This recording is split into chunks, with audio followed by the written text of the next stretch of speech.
The number 491 Forerunner chases the sunset. Lights become necessary as daylight wanes.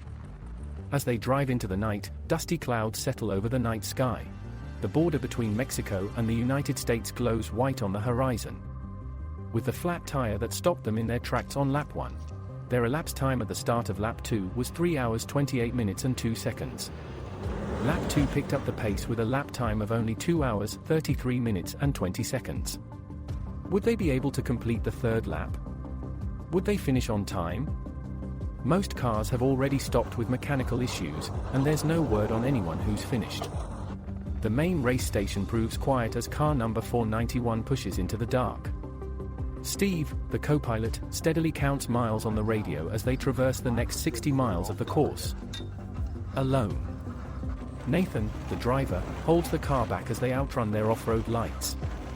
Although bright, the lights are mounted waist-high, and the shadows they make exaggerate the severity of the terrain. Steve points out that if lights were mounted overhead, they could see further and better interpret the rough road. Unforeseen risks prove eventful as emergency lights flood the race course ahead. The event is on an open race course, and locals can drive freely in the area. This is very much like Baja, Mexico, with one exception. People living in the Baja Peninsula are used to off-road racing. Locals in West Texas? They are not. A local's Jeep catches fire on the race course, sparking a grass fire as well. The local fire department dispatched a convoy of pickups and tanker to douse the area safely. They wave the race car around to avoid them. Holding their breath with the smell of smoke and burned debris, the men guide the 491 car gingerly through 100 yards worth of cacti and brush to the other side in four-wheel drive. Breathing a sigh of relief, the 491 car picks up the pace for the remaining miles. The two men stay alert, looking out for the steep, rocky rut that cut a tire in the first lap.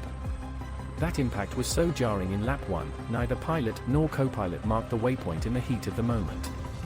Without lights overhead, it becomes clear that it's only a matter of time before they hit the sharp rocks again at speed.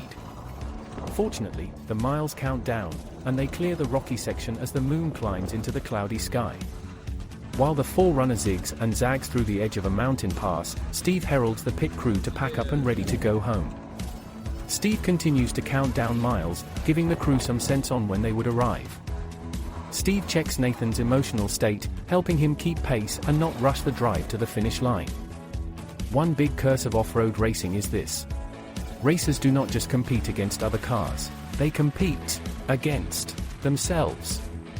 Alone without someone to compare to, a driver can easily rush, ruining their chances right before the checkered flag. Nathan shifts the Forerunner into Gear 2 to stop the automatic transmission from going into third gear, keeping a steady pace.